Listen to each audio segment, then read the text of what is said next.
빌립보서 골로새서 그렇죠? 골로새서 1장 25절에서 29절까지 말씀입니다.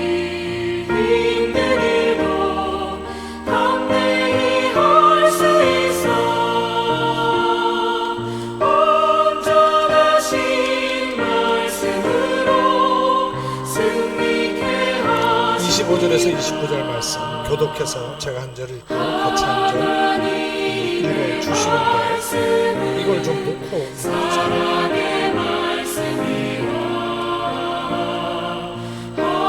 원을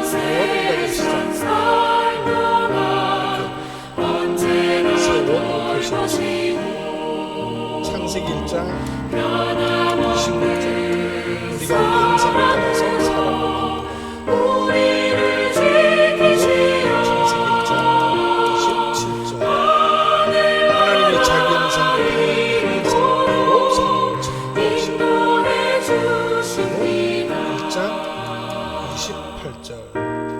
만물을 다스리고 정복하라 하셨어요. 이 흐름을 가지고 오늘 성경 말씀을 조금 다시 확인하도록 합시다.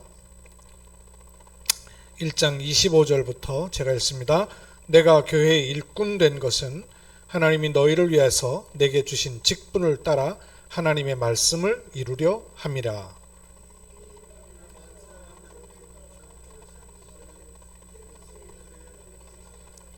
하나님이 그들로 하여금 이 비밀의 영광이 이방인 가운데 얼마나 풍성한지를 알게 하려 하심이라. 이 비밀은 너희 안에 계신 그리스도시니 곧 영광의 소망이니라.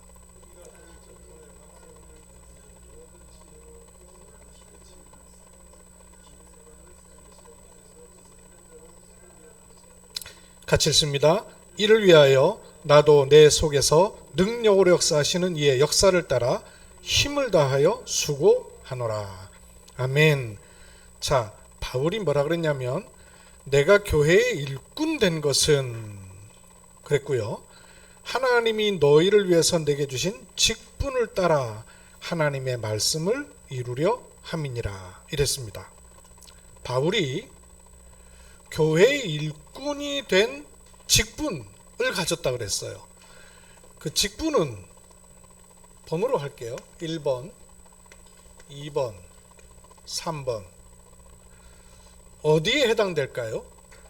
직분은 1번, 2번, 3번. 어디에 포지셔닝 하면 될까요?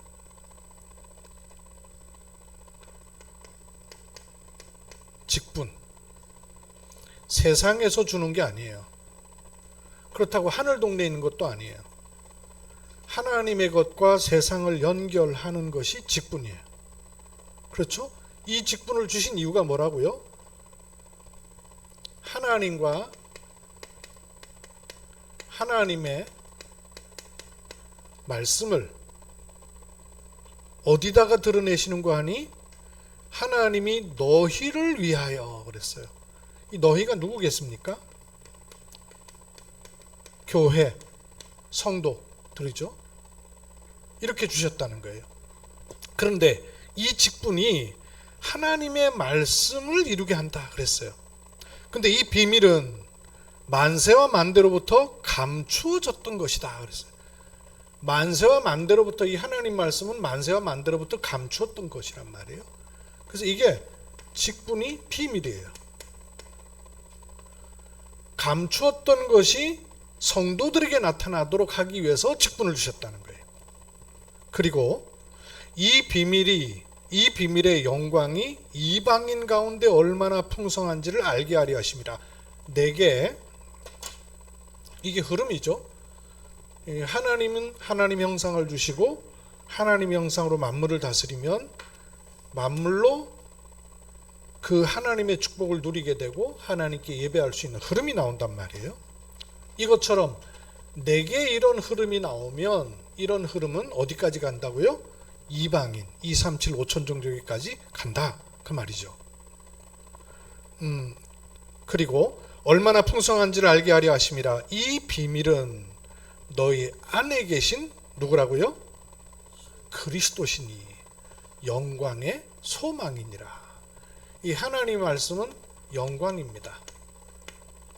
이 영광의 하나님 말씀이 우리 안에 어떻게 들어왔냐면 그리스도로 들어오셨다는 거예요. 이 직분이 우리에게 이렇게 들어오셨다는 거예요. 그래서 우리가 그를 전파하여 그리스도를 전파하는 거예요. 각 사람을 권하여. 이 그리스도를 전파하는데 각 사람이란 단어가 몇 번 나오나 보십시오. 몇 번 나오나요? 각 사람을 28절에 각 사람을 권하고 각 사람을 가르침은 각 사람을 그리스도 안에서 완전한 자로 세우려 하시느니. 이거 한 절 안에 각 사람이 3번이나 들어가요. 중요하다고 말이죠. 그냥 권하고 가르치고 온전하게 세운다 이러지 않고 각 사람을 권하고 각 사람을 가르치고 각 사람을 온전케 하려고 한다. 요 흐름이 나와야 돼요. 요 흐름이 나오는 것을 가리켜서 요즘 말로 말하면 영원, 포지션이 여기가 영원이에요. 그리고 여기는 응답입니다. 그걸로 시작해야 되는 것이죠. 이것을 시간으로 또 말하면 우리 24, 25 영원 그러죠. 24는 포지션이 어디예요? 몇 번입니까? 1번이에요, 2번이에요, 3번이에요? 시험 칠 때도 그렇게 치니? 찍듯이 쳐? 여기가 24죠. 여기 영원이라 그랬잖아. 여기가 영원이면 여기는 뭐겠어요 그러면? 25. 이제 제대로 돌아가기 시작했어요. 여기 24, 25 영원이에요. 근데 우리의 24는 요 흐름을 가진 24라 한단 말이에요. 24, 25 영원. 하나님의 말씀은 영광의 영원한 것이에요. 그것이 우리의 직분으로 나타나서 직분을 누릴 때 25의 축복을 누리는 거예요. 그래서 교회에서 직분을 받는다는 말은 25의 일이 시작된다 그 말이에요. 이거 엄청난 겁니다 사실은. 그래서 이건 사람의 힘으로 되는 것이 아니기 때문에 기름 부음을 받은 축복으로 시작하는 거예요. 24로 시작하는 겁니다. 그러면 또 다른 단어 가운데 우리가 잘 아는 기다림. 얘들아 목사님 또 물어볼 거야. 잘 들어야지 알아. 누림, 기다림, 그 다음에 뭘까? 누림, 기다림, 도전. 그러면 그 누림, 기다림, 도전을 포지셔닝 또 해보세요. 1번, 2번, 3번. 누림은 1번이에요, 2번이에요, 3번이에요. 그러면 누림만 생각할 게 아니잖아. 기다림도 생각해야 되지. 도전도 생각해야 되지. 뭘 누리고 뭘 기다리고 뭘 도전해야 될지를 잘 알아야 돼요. 이 포지션이 굉장히 중요해요. 뭘 누려야 되냐면 영원을 누리는 것이지만 그것이 여기서부터 시작돼야 돼요. 그래서 24 누림. 그러면 25를 기다림. 그럼 도전은 영원을 놓고 도전하는 거란 말이에요. 근데 도전이 여기 있는 게 불신자란 말이에요. 불신자는 여기서 도전하거든요. 이거 없이. 그러니까 불신자의 도전은 24 도전밖에 없어요. 25로 갈 수가 없어요. 왜? 누림이 시작되지 않기 때문에. 하나님의 것이 들어온 그 시작이 돼야 된단 말이에요. 그래서 24를 누리는 거예요. 도전, 영원을 누려야 되지만 도전은 이게 될 때 도전이 되는 거예요. 그래서 24 누림, 25 기다림, 영원 도전이라는 시간표가 우리에게 임하게 되어 있는 거예요. 그래서 오늘 제목이 우리가 한 해 동안 마음에 담아야 될 언약궤란 말씀이에요. 도대체 영원응답으로 시작된다는 것은 뭐냐? 이런 시작을 우리가 안 해봤다니까요. 이런 삶으로 시작하지 않고 있다니까요. 복음 받고 하나님의 자녀 됐어도 자꾸 도전을 여기서 하는 내 육신, 내 생각, 내 기준을 못 벗어난 시작을 한단 말씀이에요. 그래서 한 해 동안 이 말씀은 계속 우리가 묵상하고 붙잡아야 돼요. 영원응답의 시작. 이것이 우리한테 어떻게 들어오는 시간표로 오늘 말씀을 담아야 되냐면 5가지 응답을 찾고 볼 수 있어야 됩니다. 오늘 제가 흐름이라고 잘못 적어서 보낸 것 같아요. 5 응답. 근데 이 축복이 어떻게 들어오는가를 또 봅시다. 이 일이 우리에게 일어날 때는 어떤 흐름으로 일어나느냐 하면요, 영원으로부터, 즉 보좌의 것이 우리에게 들어오는 거예요. 그 보좌의 것이 응답으로 오는 것을 하나님 나라라고 합니다. 그러면 여기 성취될 때는 하나님 나라의 일이라 하는 거예요.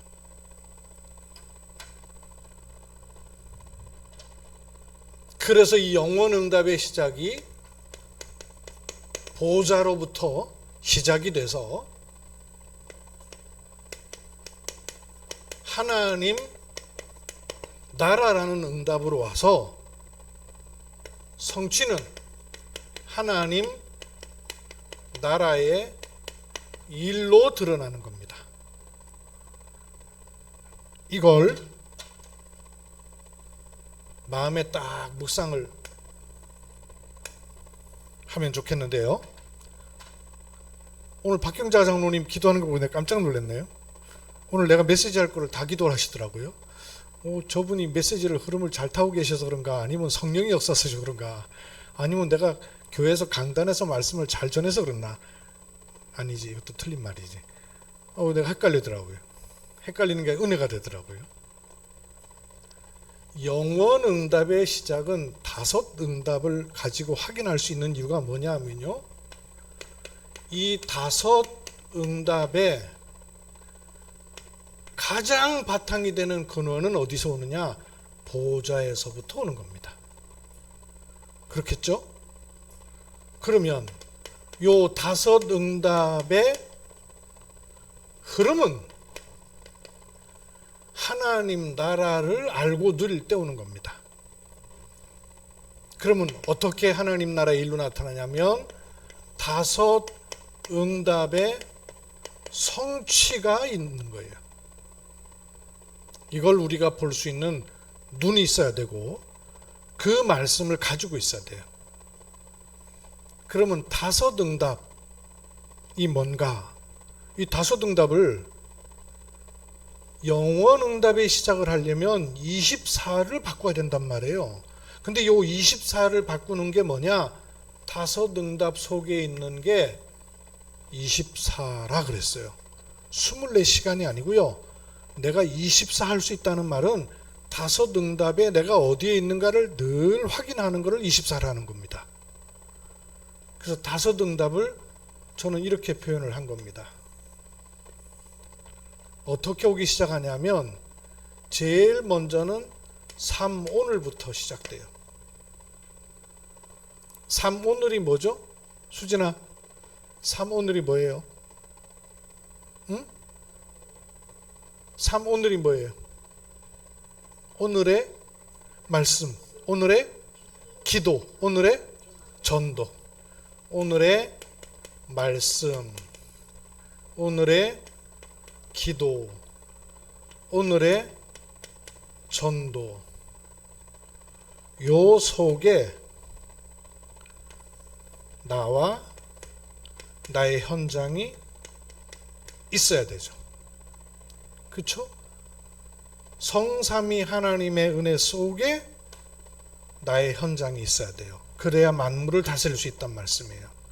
그것처럼 성삼위 하나님은 말씀을 주시고 기도에 응답하시고 성령으로 역사하셔서 복음이 증거되게 하시잖아요. 요 속에 나와 나의 현장, 그뿐만 아니라 세계 복음화를 보고 가는 겁니다. 그게 28절 아니에요. 다섯 응답이 뭐냐? 말씀과 기도와 전도, 그 속에 있는 나와 현장, 그리고 세계복음화를 보는 것을 다섯 응답이라고 합니다. 요 속에 있는 거예요. 이렇게 우리가 할 수 있는 시작이 뭐냐 하면 이게 보좌로부터 오는 근원입니다. 다섯 응답의 근원은 뭐냐? 보좌로부터 오는 거예요. 여기서부터 오는 겁니다. 여기서부터 오는 게 뭐냐? 내가 어떻게 하다 직장을 간 게 아니고, 내가 어떻게 하다 경주에 사는 것이 아니라 성삼위 하나님의 은혜 속에 나와 현장과 세계복음화와 직접적인 관계가 있단 말씀이에요. 그래서 직장과 교회와 지옥을 주신 거란 말씀이에요. 그걸 볼 수 있는 눈이 있어야 되죠. 이게 계속되면,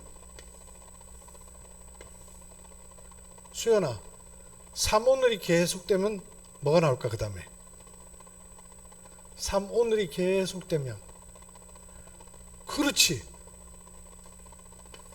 귀뚱으로 듣든 암송으로 듣든 말씀 속에 있긴 있다, 그지? 3 흐름이 나오는 거예요. 그럼 3 흐름은 뭐겠어요? 그렇지, 말씀이 아니라 말씀의 흐름 있는 거죠.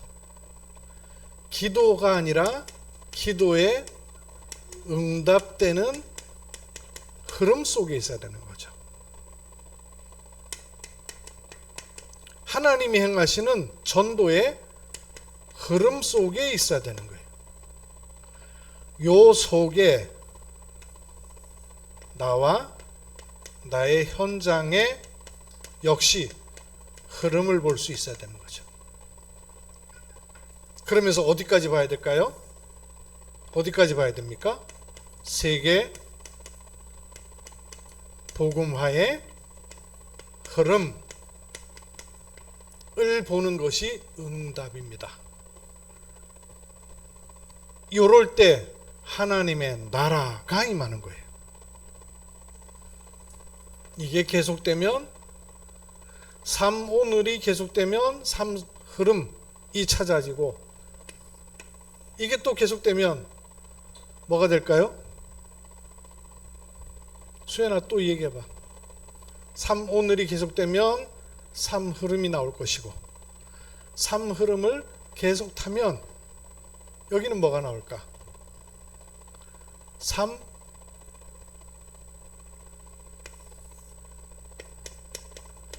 성취가 나옵니다. 이걸 박경자 장로님이 기도하더라니까요. 3오늘, 3 흐름, 3 성취. 3 성취는 그럼 뭐겠습니까? 말씀 흐름의 성취를 보는 것이 아주 중요한 것이죠. 기도, 응답, 흐름의 성취를 보는 겁니다. 그러면 전도 흐름이 있기만 하는 것이 아니라 그것이 드러나는 성취를 보는 겁니다. 요 속에 뭐가 있어야 될까요? 나와 현장의 성취를 보는 눈이 아주 중요합니다. 그러면 어디까지 보인다고요? 세계 복음화의 흐름과 함께 성취를 보고 갈 수 있는 거예요. 이렇게 갈 때, 3오늘을 계속 붙잡고 갈 때 우리는 나와 현장에서 말씀에 의해서 무엇이 발견됐냐면, 불신자가 망할 수밖에 없는 상태 6가지에 빠져 있구나 하는 것에 눈을 뜨기 시작했어요. 불신의 상태 6가지가 뭘까? 재현이 한번 얘기해 볼까? 첫째, 불신 상태 6가지. 첫 번째, 마귀의 자녀로 신분이 고정돼 있어요. 두 번째, 우상 숭배예요. 그래서 세 번째, 그 우상 숭배하니까 영적 문제로 시작해서 정신 문제, 마음 문제 와요. 그 다음에 네 번째, 육신 문제도 와요. 그 다음에 내세 문제, 보통 정신 육신 같이 하고 내세 문제하고 그 다음에 후대 문제까지 했죠. 그래서 불신자 6가지 상태, 불신자 6가지 상태에 대한 답으로 우리에게 말씀을 뭘 확인시켜 주셨냐면, 주는 그리스도시요 살아계신 하나님의 아들이십니다. 이걸 확인시켜 주신 거예요. 그리고 이 3오늘 속에서 말씀의 흐름이 계속 나오니까 불신자 6가지 상태에다가 또 뭐가 보태졌죠? 보태져서 드디어 사단의 전략 몇 가지? 12가지로 현장의 흐름이 보인 거예요. 아, 이게 그냥 불신 상태로 있었던 게 아니라 그 배경이 나 중심, 육신 중심, 물질 중심의 창세기 3장, 1장, 11장이 잡혀 있구나. 그래서 계속 가면 세상 문화, 육신, 점술, 귀신 활동에 잡히구나. 사도행전 10장, 13, 16, 19장 사단의 12가지 전략. 그러면 지금은 사단의 12가지 전략에다 5가지가 보태졌어요. 불신자 상태가 사단의 12가지에 잡혀있는 상황으로 갔고, 이것만 있는 게 아니라 여기 계속 있다 보니까 마태복음 12장 43절로 45절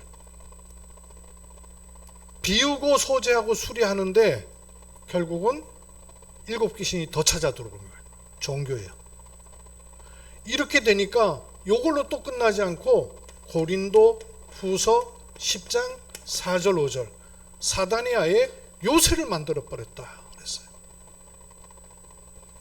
요새만 만들어 놓은 게 아니라 고린도 후서 4장 4절 사단이 세상 신이 되어서 잡아버린 거예요. 불신자뿐만 아니라 종교생활하는 기독교, 유대적 기독교도, 유대 기독교도 그렇다는 거예요. 요한복음 16장 11절 아예 세상 임금이 돼버린 거예요.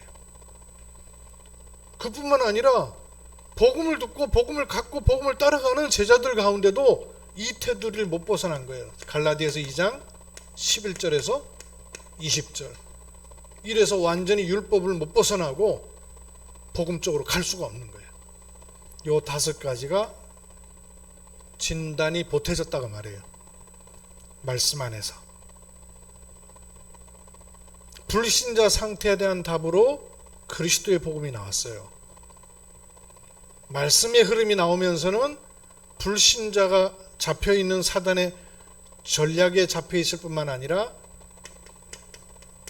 성경적 20가지 전도가 확립이 돼서 빠져나오는 길이 된 겁니다. 그리고 지금은 이 말씀이 어디까지 왔을까요? 7망대, 7여정, 7이정표라는 말씀까지 쭉 성취된 거예요. 30년 메시지 알고 보면 이 속에서 제 개인의 경우는 현장은 이렇게 보였으면 세계복음화를 놓고 그리스도가 아니면 절대 아니다 하는 그리스도로 세계복음화가 1000명으로 잡히는 시간이 있었어요. 그런가 하면 경주에 있는 이유가 그냥 경주에 있는 게 아니라 경주에서 세계복음화하라고 하나님께서 날 여기 있게 하셨구나 하는 게 붙잡히는 시간이 있었습니다. 시간이 또 지나니까 교회와 RUTC를 통해서 세계복음화하라고 하시는구나 하는 말씀이 잡히는 시간이 있었어요. 더 시간이 지나니까 중화권을 통한 세계복음화 하라고 하시는구나. 중통세복. 이 말씀이요 또 잡혔어요. 조금 더 시간이 지나니까 중화권도 중요하지만 다민족을 통한 세계복음화를 하라고 하시는구나. 다통세복. 이 말씀의 흐름을 따라서 쭉 잡힌 것들이에요. 그러더니 코로나 시간표를 지나서 요 시간표에 제게 지금 응답으로 와 있는 걸 보니까 나도 모르는 사이에요. 하나님이 망대를 바꿔 가시는구나. 그리고 견고한 망대가 서가고 있구나. 흔들릴 수 없고 빼앗길 수 없는 어떤 일 어떤 환경에도 복음 앞에 복음 위에 설 수 없어요. 어떤 기준도 복음보다 선행되는 기준은 없어요. 망대가 탁 서는 거예요. 그리고 말씀이 편집되고 설계되면서 플랫폼이 되고 있는 이런 걸 제가 느껴요. 우리 RUTC도 플랫폼이지만 30년의 말씀을 쭉 확인하면 확인할수록 이거 전도운동하는 누구에게든지 있어야 되네? 라고 생각이 되니까요. 내가 생각하지 못했던 분들하고 하나님은 연결시켜 주셔요. 그래서 플랫폼이 되게 돼요. 성취예요. 30년 메시지. 저와 여러분이 사실은 이 흐름 속에 있어요.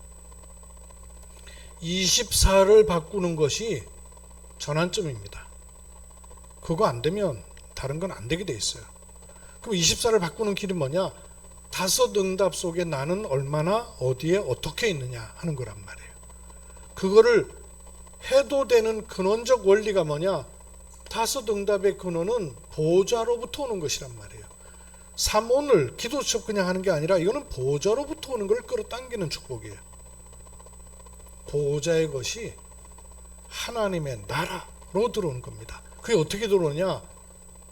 이 흐름을 따라서 들어오는 거예요. 그러면 하나님 나라의 일은 성취되는 겁니다. 우리가 열심히 하는 게 아니라 드러나는 거예요. 이루어지는 거예요. 그래서 5 응답의 근원인 보좌.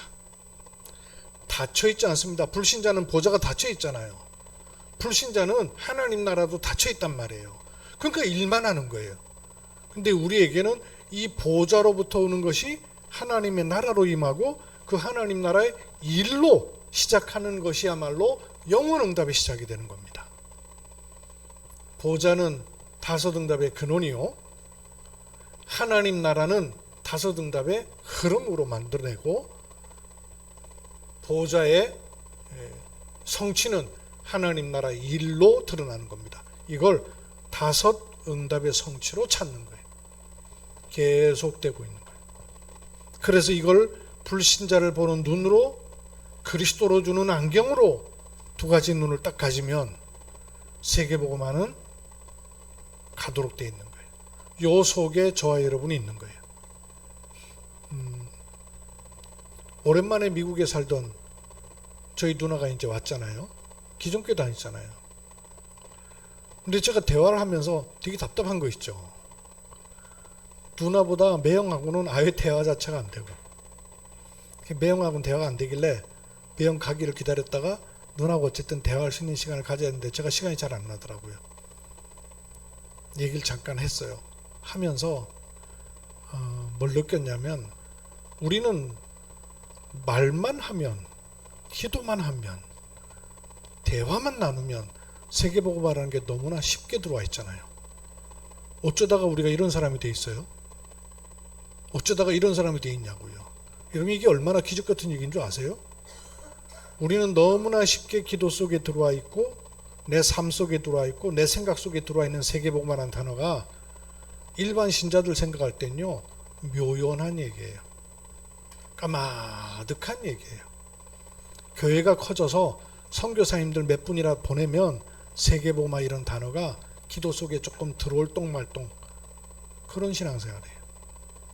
그런데 우리는 이제 막 온 새신자도 렘넌트들도 세계복음화를 기도하고 있고 세계복음화를 기대하고 있고 세계복음화 속에 있음을 확인하고 있어요. 얼마나 축복이, 다른 게 축복이 아니에요. 이게 축복이에요. 보셔요. 우리가 어디에 있는가, 어디로 가고 있는가 하는 걸 여러분이 늘 확인하는 은혜가 있기를 주의 이름으로 축복합니다. 살아계신 하나님께서 우리에게 어떤 말씀 속에 있게 하시고 어떤 축복 속에 있게 하셨는가를 알게 하신 은혜를 감사드립니다. 바울이 일꾼된 이유가 무엇인가를 명확하게 알았던 것처럼 하나님께서 나를 주의 종으로, 중직자로, 렘넌트로, 사역자로 부르신 이유와 의미가 어떤 것인가를 정확하게 알고 그 일을 누리는 응답 속에 있게 하심을 감사드립니다. 이 축복의 근원이 단순한 설교자의 설교가 아니라 보호자로부터 오는 것이요 약속하신 하나님의 나라를 이루는 일이며 하나님 나라의 일 40일 말씀하셨던 그 일이 성취로 드러나는 것임을 믿습니다. 이 속에 날마다를 확인하고 현장을 확인하고 일어나는 일들을 재해석할 수 있는 눈을 열어 주옵소서. 살아 계시는 주 예수 그리스도의 이름으로 기도하옵나이다. 아멘.